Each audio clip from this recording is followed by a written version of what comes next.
Hello friends, আজকে আমাদের বাড়িতে নারায়ণ পূজা হতে চলেছে। আয়োজনটা চলো দেখে নিই। এখানে সব আয়োজন হয়ে গেছে, এখন ঠাকুর মশাই আসা অপেক্ষা। শ্রী প্রভে নমঃ।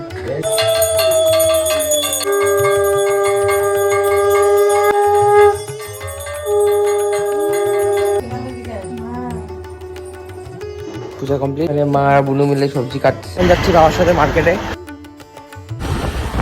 কাজ সেরে আমরা এখন যাচ্ছি বাড়ি। কেটে অনেকগুলো হালখাতা করলাম, রান্না বাড়ি শুরু হয়ে গেছে। মামিরাও চলে এসছে, এই যে মামি এখানে, যে মামা রেস্ট করছে। আমি এখন খেয়ে নিই। দুপুরের খাওয়া দাওয়া হয়েছে পনির, ডাল আর ভাত। তোমরা খেয়ে নিই। আমাদের ওখানে খিচুড়ি ফুটছে। এটা কে? লাড্ডু। এই যে শুভ দাদা। এতক্ষণ পর আমার বন্ধুরা সবাই আসলো।